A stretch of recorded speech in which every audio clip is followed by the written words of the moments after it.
Okay, this is day three, probably the day three of the PSNA FIDE chess tournament. So here's the scenario. I have 2 points out of four, and the main problem is I won all the games through walkover. So I really didn't have any type of confidence here. So that's a huge issue, and I'm playing against 1500 rated. Okay, 1500 low rated. I need to win. That's okay. But thing is, I really didn't have any confidence, especially when the almost half the tournament is over, and I didn't even win a single round by me playing manually. So this one of the major drawback, and I really didn't have much of a confidence in this game.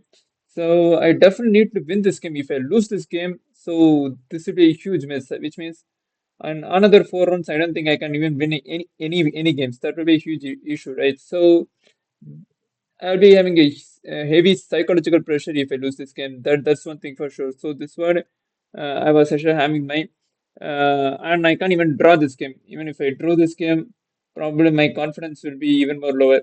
So already I'm not having any type of confidence here, so that's an issue. So yeah, okay. Let's start this game. So the game I should start with b3, d5, bishop b2, nf6, nf3. Okay. Once my opponent played knight c6, I'm pretty sure my opponent had no idea how to reply with this. I mean, how to answer to this b3 thing. So which means probably he's going to play the middle game as on its own, and he's probably going to do something stupid in the future. The thing is, there's no particular idea in the knight c6. Either you get a plan for bishop f5 or something like that, or e6 bishop e7 castle, or g6 bishop g7, or sometimes even b6 also is kind of trickier and good if you want to win or something like that. But the thing is, he has no idea. I was quite sure. I played g3, bishop f5, bishop g2, e6. Now he actually basically converted the game into what to say the um, standard, or what to say. What's the opening by the way? Yeah, I wrote it for in basically, this type of portion will be played by beginners, in which, yeah, the London system. So in the London system, this pawn will be on c6. This one, this knight will be on b8 and try to open through d7 or something like that. So instead of that, the knight is on c6, which is really bad. So you'll be seeing why it is actually kind of bad in the future. So he converted into London system, and the other main target for okay, one thing I need to think for each and every move is knight on b5. So the reason is suddenly my c pawn will be under a huge attack. So this one thing I need to look for each and every move. So for this, I had a intermediate plan as a d3, which can stop every attack on c2. So yeah. So and for castle, bishop d6, I just struck at the center. So the main plan for my opponent is playing d5.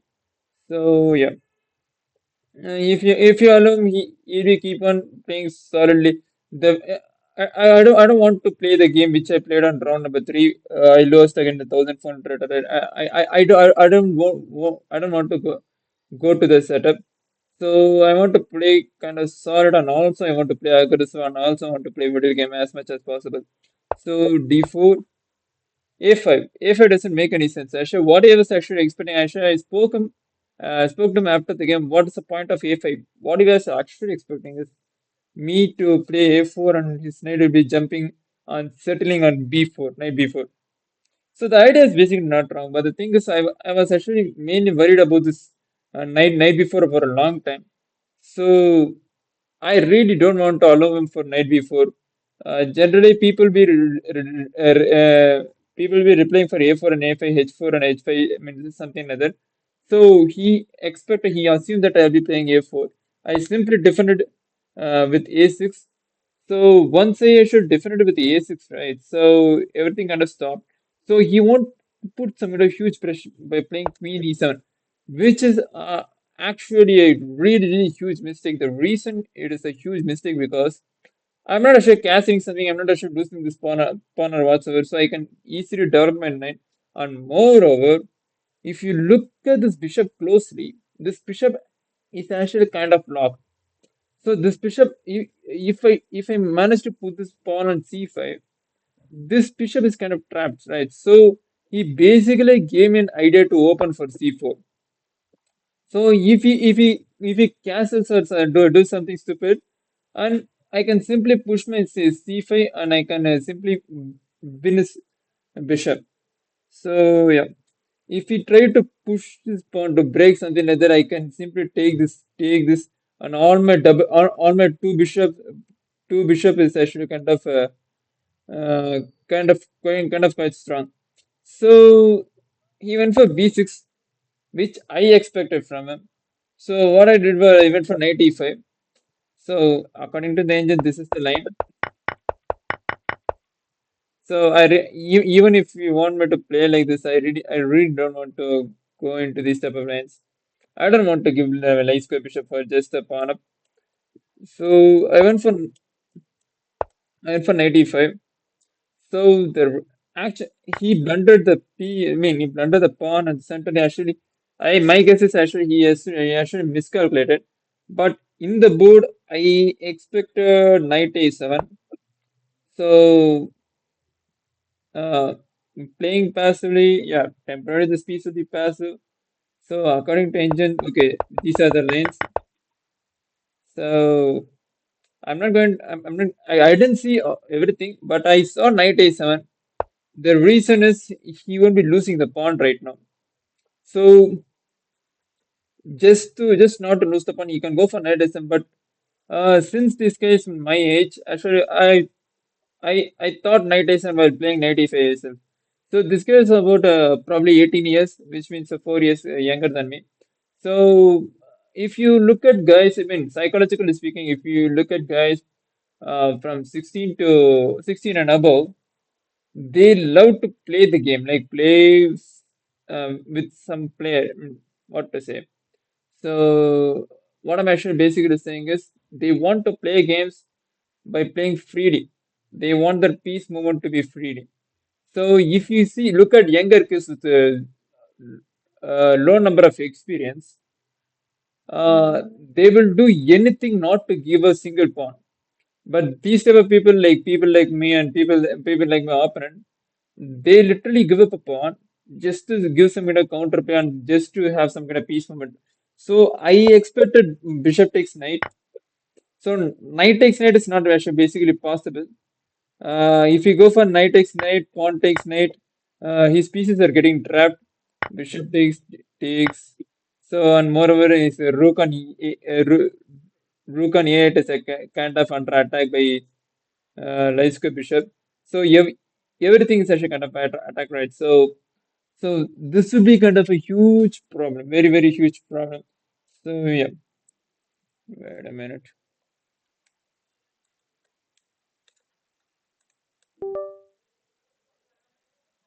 Hmm. So what did I do?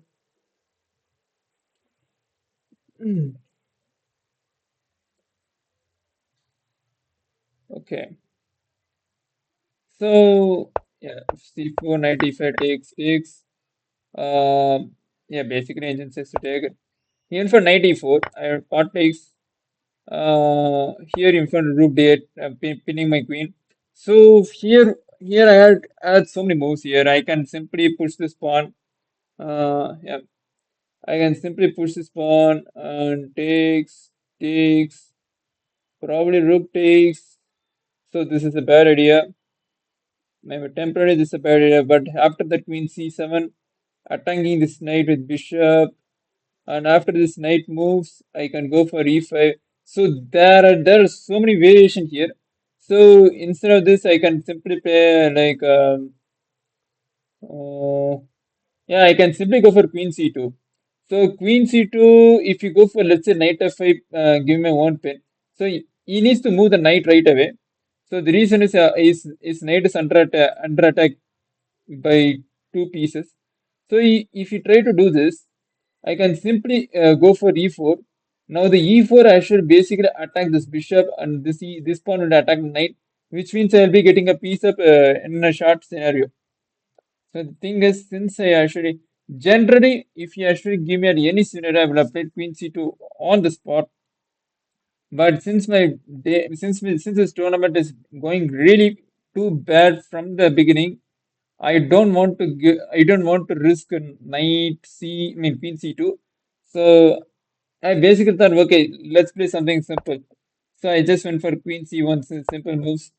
In for knight b8, I push the pawn, takes, queen takes, bishop takes pawn. Yeah, and I'm pretty sure I'm getting a pawn. Yeah, basically what I did was stupid. I should have spent more time on queen c2. I should have just gone for queen c2.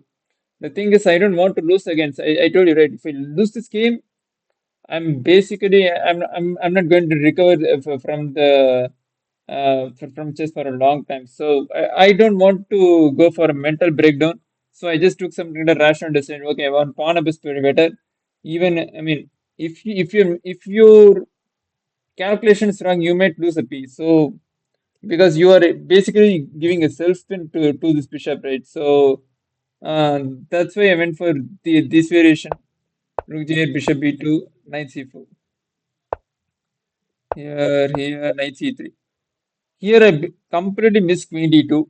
What I Okay, please don't ask me what I was expecting, but I completely missed queen d2.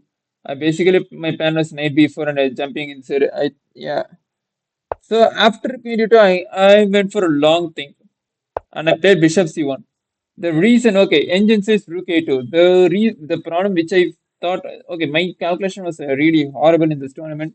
So yeah, I can't blame anyone, but my calculation was too horrible. So what I should basically thought was once I played rook a2, right? So rook a2, he can go for queen c2, attacking this pawn. I calculated pawn push. What I thought was after knight here, I thought I was completely lost. So my basic thing was I calculate knight takes knight, which means my queen is kind of hanging. So and by the way, my bishop is kind of hanging. So I really don't know whether it is even. So the thing is, you need to calculate everything from here itself. So you need to be too sure that my position is not getting crushed. Since my calculations are really horrible and my games are not going in my way, so I chose okay not to complicate this one too much. But what I actually expected was I expected some kind of inaccuracy and blunder from my opponent again. So after bishop c1, queen c2, basically targeting the pawn, I went for knight b5. So according to engine, it's a mistake. I mean, kind of mistake. So here my opponent has actually two options. He could have simply gone for queen takes queen. But the thing is, there's a huge person. My opponent is not going to for queen takes queen. He should have either going for queen takes pawn, which his position is kind of getting crushed. Let me tell you, knight takes, yeah, queen h5. So yeah, my opponent position will be actually not queen h5 is not forced, but still, yeah, I can even go for queen f5, right? Yeah. Anything is basically plus for white because I have two double bishop versus double knight. So I saw this variation from here itself. So yeah, the thing is, whatever you are playing, you need to calculate it before bishop c1 or this is one of the most critical moment of the entire game. So yeah, here my opponent went for knight take b3, which is a clear cut blunder. Let me tell you what my opponent actually missed. So after knight e6, right? So he thought of even for going for king e7.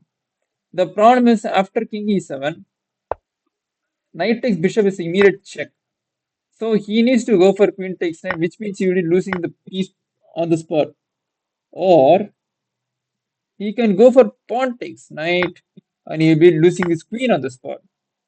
So yeah, giving this rook is not a matter. So the thing is, this rook didn't do much in the entire game. So this is not a huge issue for me. So yeah. So what my after something my opponent for king f8. The king f8 he has another problem. My bishop is going for h6. Bishop h6, rook g7. So the thing is he missed it again. After bishop g7, he can't take this bishop. If he take this bishop, I'll go for this one check again. So this is the position he should simply resign on the spot. Even for king g8, trying to fight for something. And for queen h4, attacking this lonely rook. So in for rook b8. Now I simply took, I just want to rook d1, attacking this knight basically. So in for knight d2, I took the bishop, he took the rook. Here I basically blunder. I was completely confused. 90. Actually everything is kind of winning. Rook here is winning. Knight here is winning. Queen here. Queen here is okay. Queen here is also winning. Sorry. So I was kind of confused. Confused as to what to play, and I end up playing knight at 6. Um, yeah. Here for rook f8. Yeah, that's a common sense move. Trying to cover the f7. Otherwise, he'll be getting checkmated soon. So yeah. Yeah, I saw knight g5. I saw queen g4. So yeah, here also anything is kind of winning. Even this is also kind of winning. So yeah, anything is kind of winning. That's the thing here. So here, because I'm a two piece up, almost two piece up. So and so bishop takes knight. Now this is a complete two piece up. He shall resign. He continue to play queen g6. Knight here, h5, knight here, queen f5. I don't know what is he trying to do. He should probably resign. Knight f6. Here I saw something. The reason behind queen e7 is to instead of queen, if there is a knight here, thing gets forked, right? So I want to distract his rook. So either he can go for the exchange, simple exchange by queen f5, or he needs to move the rook, which he basically did. And I forked him. He just resigned on the spot. So this win actually gave me some kind of hope, some kind of momentum to my, yes, psychologically speaking, it gave me some kind of confidence here. So jumping on to the next game was also a low rated, which is really good, especially when you're really in a bad form. Okay, you can basically practice with these guys, right? So that's what I'm basically talking about. So wait a minute, let me go to the setting. Okay. Mhm. Mm. So my opponent went for e4 and for d6, d4 and f6 and c3. These are all standard pretty much. So my opponent was basically around 50 years, 50, 55. After playing h3, the question really is, does he really know the opening? That's the point. Even if he doesn't know, it isn't not going to change. But the key observation is if he doesn't know, probably he might not know how to even go for attacking. He might simply just develop the piece and he's just going to wait for me to do something because I'm a high rated player, right? So he all he needs to do is just do a draw. So that's a really question. So good, that's a really good point to be noted. And for castle, even for bishop d3, which doesn't make sense. Okay, there are so many lines. There are bishop e2, there are bishop d3, there are bishop f4, bishop c4. So yeah, there are so many lines here. Even for bishop d3 and for c6, b5. So the reason behind b5 is I can go for queen c7 and try to break here. So the thing is, okay, I want to play something different here. There's a b5 line. I don't think it is the b5 line is accurate here, but there are some kind of b5 line and some other lines, but I'm not sure which line, and I really have no idea how to improve this position. Moreover, I just want to play some kind of middle game. That's the thing. Even for a3 and for bishop b7, rook e1, a6, e5. E5 is one of the most critical scenario. Okay, let me talk to you about some kind of psychology here. So let me flip the board. So this is the scenario, right? So here e5 is the best move. We both know it. So the thing is, if you're scared when you're playing against high rate player, basically you'll be trying to play bishop f5 or bishop g5, something like that.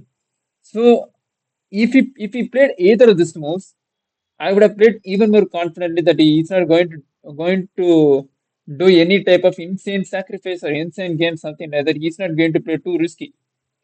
So, but if you go for e5, e5 the only plan is he's going to break the going for the e6 sack, which is quite common for defense. So basically, this is what he was actually. Yeah, this is one of the main core attack. So if black did one small mistake, the white push collapse immediately. Probably black will be losing some exchange down or material. So here for e5, which is good and which is kind of quite double-edged now. So before that, I played with a6 right. My a6 main preparation to break for a c5. So this is the preparation for a6. So here I was 80 to 90% confident that he's going to take the knight, and I can simply improve my pieces. So yeah, this is one of the position which I basically imagine. Even this is also not bad, I think. Yeah, this is also not bad. Okay, yeah, this is really bad. Yeah, this is one of the variation which I was actually thinking.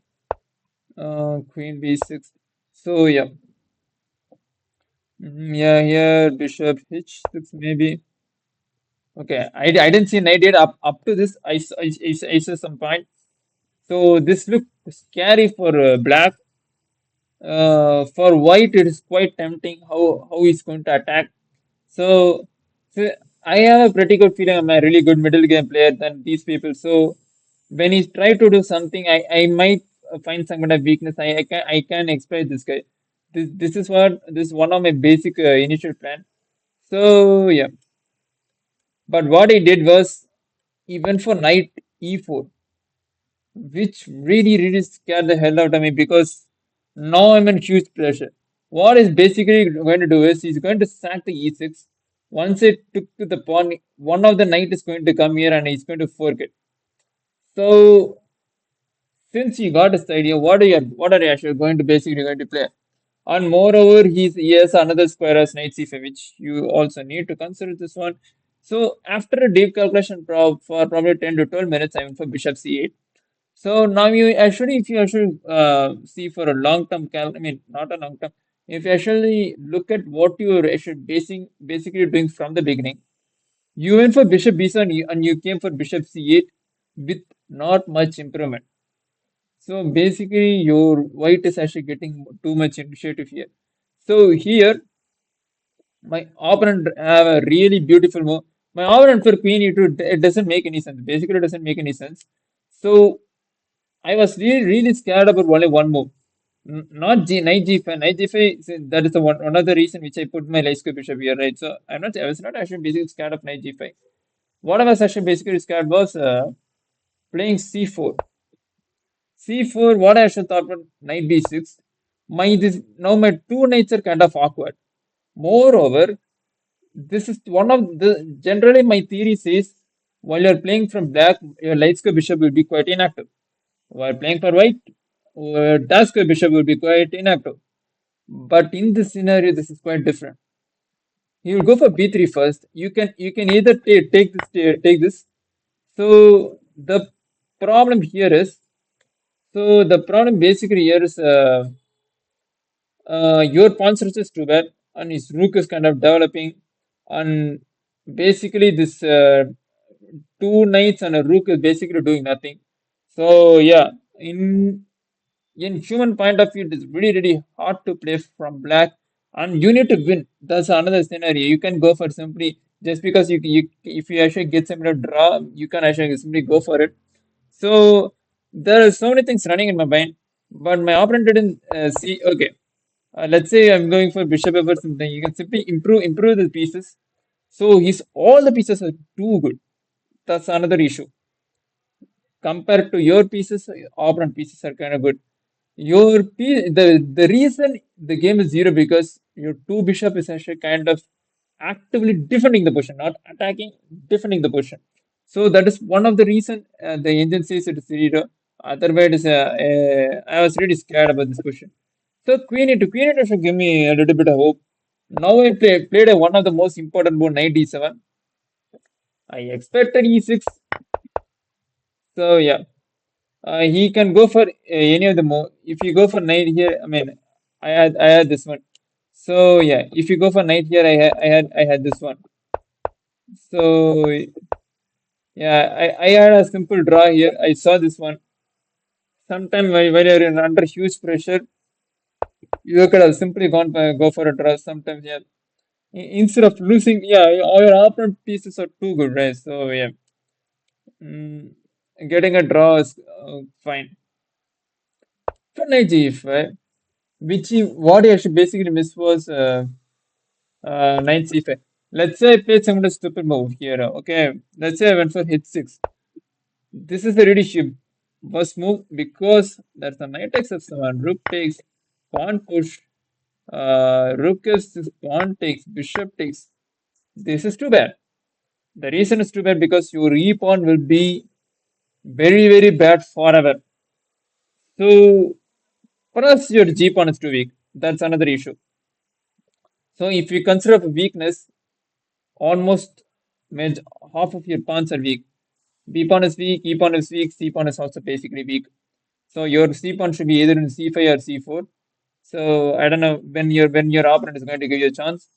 So this guy was actually kind of good with his attack. So if you give him some kind of sacrifice shot, he is going to take it. So h6 is kind of too risky. So and for knight c5, this is what I thought initially for the e6 plan. In for knight e4, basically he has no idea what he's actually trying to do, and he also at this time he probably should have known that okay, white has actually given some kind of play to black. He has something loose, and he has given some kind of opportunity to black to recover from a bad scenario. So here I could have simply taken the either the knight or bishop, which I used to say, right, or your opponent likes the bishop's kind of factor. The question here is, where is this white square bishop is actually going? Basically, this white square bishop is not actually doing anything. So this all type of mess came from the queen e2.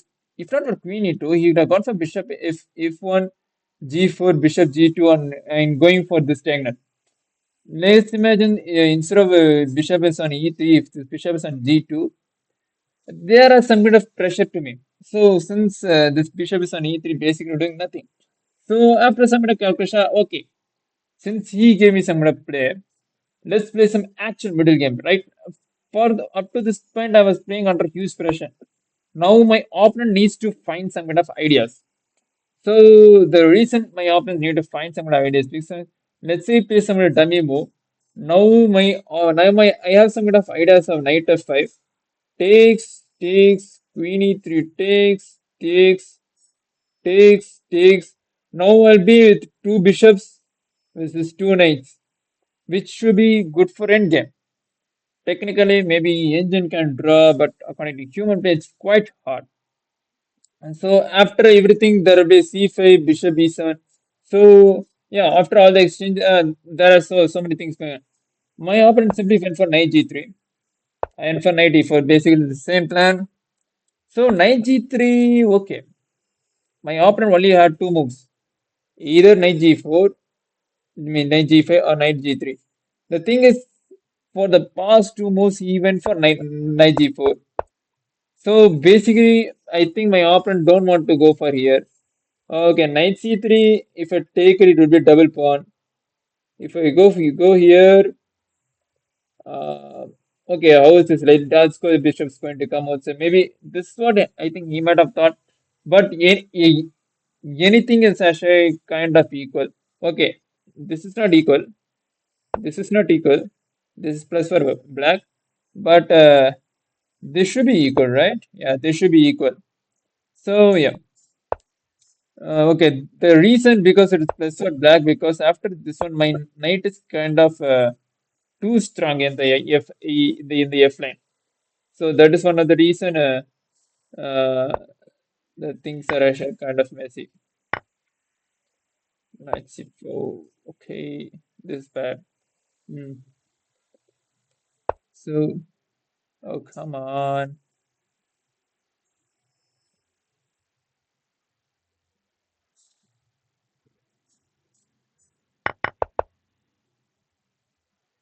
Okay, so and for here, okay, here's the part.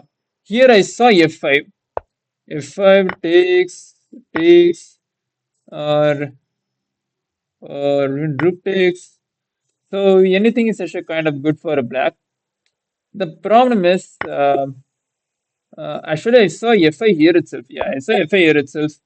So you just got out of from a huge pressure. You really don't want to give another huge pressure on the E6 or just opening a file in which queen and rook remain double stack, right? I didn't see this line. But thing is, I don't know whether I'm really tired or not. So that's another issue. If you're really tired, probably I don't think you'd be surveying this middle game since your opponent is kind of good at middle game. The odds of you surveying the middle game it's kind of hard.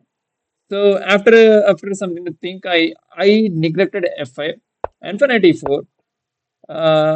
Here there was F5 again. This is the one of the most surprise part.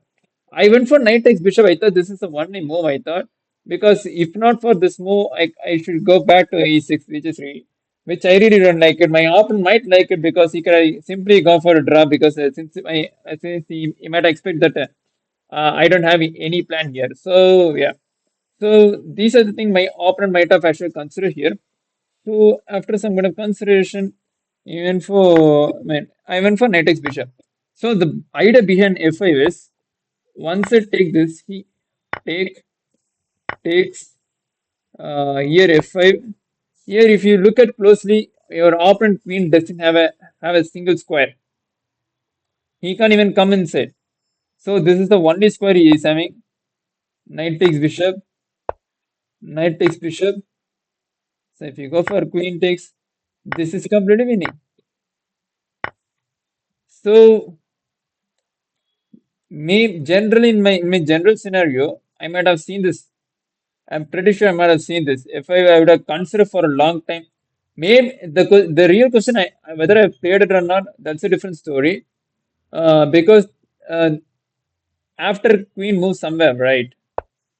Uh, there's another threat like knight g5 knight is so there are few threats which I need to look at it. So I might have taken some kind of a huge time, and there's a possibility that I might have played. So here, if you see the engine line, okay, I can go for e6 here. Maybe knight e6, maybe. Mm, so yeah, here the engine simply wants to go for c5 queen takes. Engine wants to stack the pawn for free for nothing. So yeah, you can actually go for this. Actually, you can go for this. Since your opponent pieces are kind of inactive compared to you. The reason I'm saying actually kind of inactive is there are two bishop, but two bishop is basically doing nothing, just staring at something. So this bishop generally is not going to do anything. I'm pretty sure of it. So maybe knight b5, maybe. Okay, maybe it takes rook c, queen here. So yeah, this game will be kind of complete. I mean, clumsy, and my op. It depends upon how I'm going to continue the game. So this can be risky played. Yeah, played. Generally, I would have considered these type of lines. Since your tournament is not going your way, I didn't go for an for knight takes d3, queen takes h6. H6, I just want to avoid this knight g5. This is kind of annoying, right? So for each and every move, I need to calculate this knight g5. Hmm. So on for h6, bishop e3, queen c2. Okay, the reason behind queen c7 is okay. Let's say I'm taking this guy takes. So how are you going to basically actually create some chances? If you go for queen takes, rook takes, c5. So here basically his knight is going to jump inside and out, and he is probably going to go for a double rook. Yeah, it may be advantage, but I'm not sure how are you winning for I mean, if this guy is a higher rated player, I might have actually gone for this variation. But since this guy is a lower rated player, uh, when you're not sure whether you're actually going to win or not, this is kind of risky, right? Actually, I think if any rated players are actually watching this, I think you guys can have some kind of a brief idea about it. So yeah. So I just want to get the queen, and I want to keep queen here, bishop c5, knight here. So even for queen, if a mistake, I'm not blaming him. The thing is, I saw this is the only move he's having. But if he had gone for queen d3, knight e6, bishop here, probably queen b8 or queen b7, either way, my position is really too bad. Okay, queen b maybe. Okay, the reason become b because it's too bad because I don't think I can play the c5 forever because the c5 is actually covered with these two pieces. So how are you going to actually improve the position? How this Dasko bishop is going to come out, say? How this Raisko bishop is going to come out, say? How okay, this knight is actually doing a great defense. So I mean, I found this after the game one day. After the game, I did an engine evaluation. So I find this after the game one day. So luckily, my opponent played what I should thought basically. So this is really bad. This is really bad. What I should thought for bishop d3. So bishop d3, yeah, I did see this move. Bishop d3, what I should basically plan was bishop d3, c5, queen takes rook, bishop here, queen a7, rook here. Queen, yeah, queen takes rook is the only option, bishop takes queen. This position is completely winning for me because for the double bishop, generally this is maybe quite equal or losing for double rook against queen, but since you have a double bishop knight, this should be winning for me. So I saw this line completely. Maybe my opponent have also saw on bishop b4. Bishop b4 is also is again tempting. So for c5, but here c5 is kind of a huge problem. Let me tell you what type of problem you'll be facing. Pawn push, queen takes rook, bishop here, queen here, rook here, bishop here, queen here, queen here. So this question, I'm pretty sure I don't think you can actually basically, yeah, according to engine, this is either 0 plus 1. Human play, this is completely lost because you are in a rook and pull scenario. Okay, not this one. He can actually take it, otherwise it's a queen trap or something like that. Yeah, yeah. This is one of the most beautiful thing. Takes queen here, or yeah, this is also another sacrifice. Here, let's say if you take here, there's a fork here. So go for bishop f8, takes rook here, takes pawn push, queen here, pawn takes queen f7. So this is the one of the deepest engine line which I didn't see anything. Which I actually simply calculated for fun because I just want to know why it's just zero point 0.5 or minus zero point 0.5 or just plus 1. Because when you are complete rook up, right? So it should be around plus 5 or plus 6 or plus 7, something like that. So I was just wondering what type of engine evaluation. There should be too many lines here to be considered. So this is one of the interesting thing which I found. But the thing is, this is too tempting, but I was completely forced to play bishop b7. So yeah, this is completely winning. Based in human point of view, this is completely winning from black because basically your opponent can't actually do anything. As I told you before, this Jaska bishop is not not going to do anything. So e- even for b4, this is also really bad. I asked my opponent, okay, why did he just go for b4? What I should told me was that's interesting thing. You need to play something, and I have no idea what to play. So I went for b4. I really don't blame him. Blame him. Even look at the scenario. You really don't have any idea what to play, how to improve your pieces. So yeah, since I'm actually pushing the queen set, you don't want to go with the rook here, especially when your opponent is actually pushing on the queen side, right? So yeah. So in for b5, okay, before kind of reasonable. Pawn takes one, rook c8. I could have gone for h4 immediately, but I don't want to. I want to play for rook c8, pressuring this bishop.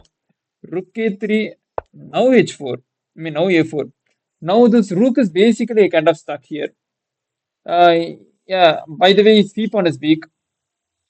So it's kind of everything. By the way, in endgame, I'm pretty sure if I exchange every piece, this should be queen in no time. But only thing which I need to consider is I should not lose this pawn at any cost. So these are the things which I need to consider right now. When knight d4, bishop takes knight. Okay. You might have asked why not queen c4. What I basically thought was, let's say like queen c4, something like this. Knight here, pawn takes bishop here, queen here. So this is not a checkmate. Let me tell you. Queen c4, knight here, takes, queen here. So let's say you do some dummy move, you can simply takes rook. This check and this, you are losing, right? Uh, so basically this is what I thought. I know this is actually winning for black, but I need to completely think everything such that there is no tactics like this. So I was kind of tired. Actually, we both had okay. This move number 20 arrived. I guess we both have around 17 or 18 minutes in a 90 plus 30 game. So we were actually playing around 2 or 45 minutes to 3 hours. So I was kind of tired too. I don't want to calculate so much, especially when you're winning position. If this is an equal position, okay, you need to calculate for so many taxes to get a slight edge or something like that. So here I don't want to calculate, just simply exchange, develop the rook. And for g3, g3 is kind of good because after queen c4, queen c4 takes. My plan is about to go for knight for rerouting the knight. So now my plan needs to change by knight c7, knight d5, something like that. So after g3, I did like my opponent move. And for queen b6, so here's the scenario. The reason I didn't go for queen c5 because, sorry, takes, rook here, knight e2, rook here, knight e5. So this is the line I thought. So the question here is, how are you going to push this game for a win?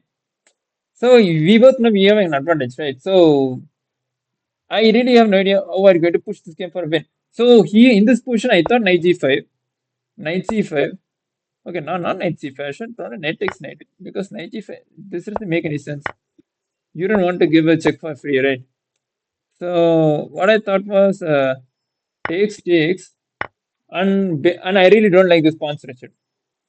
So yeah, I don't like this pawn structure. And moreover, his king will be active king f8, king g2, king d2. Question is what type of plan you are having. This is the thing which I was actually thinking before queen c4. So after queen b6, queen d3, queen c6, he could have simply gone for queen here. So basically, I would have gone for queen c4, the same variation which I just talked about. So what my opponent did was my opponent played if h4.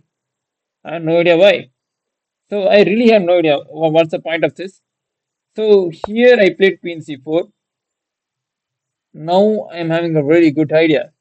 So the idea is what I was actually calculating is when I play queen c4, I had some kind of prediction that my opponent might play knight e2.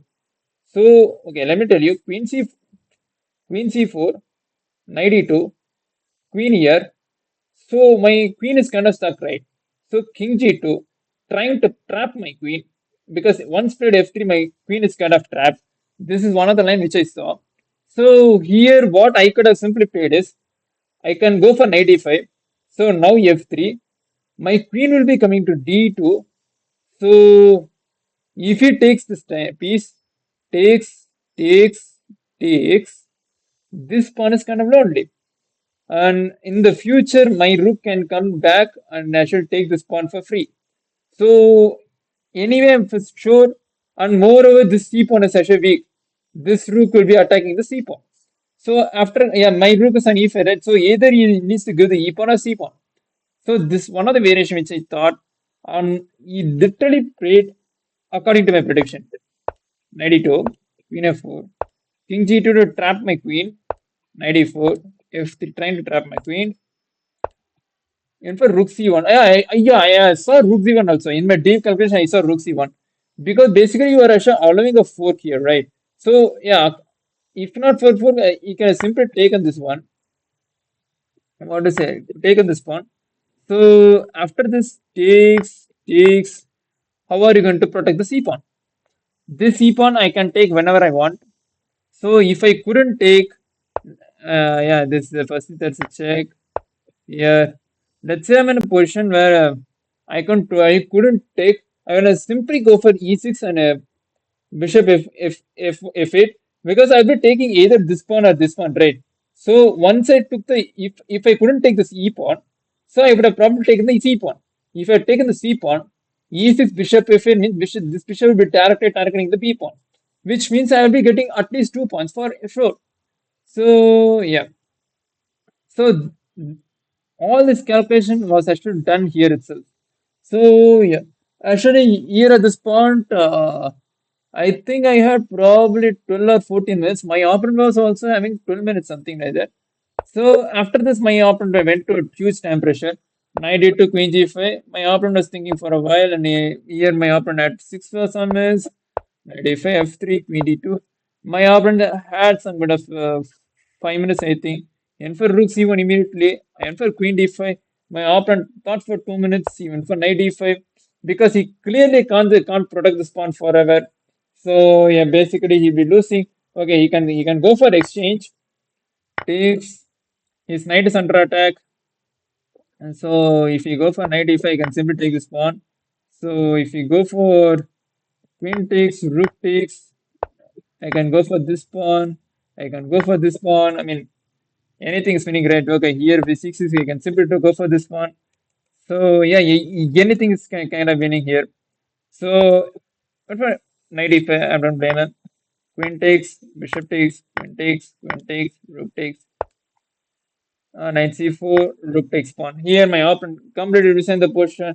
So day number 3 really went well. I won 2 out of 2. Okay, the games are not up to mark. Maybe I mean round number 5. I should have won the game quite easily in the beginning itself. I didn't have any confidence. This game was actually I had huge pressure in the opening. Yeah, actually, this game actually gave me some huge confidence to play round number 4. Actually, generally I'd be getting this type of confidence in day number 1 and before day number 2 itself. So this is kind of too late, but I'm still in the race. I'm still in the leaderboard. That was some kind of opportunity to get some kind of cash prize here. So yeah, that was the scenario. So this is the day number, yeah. I'll be covering day number 4 tomorrow.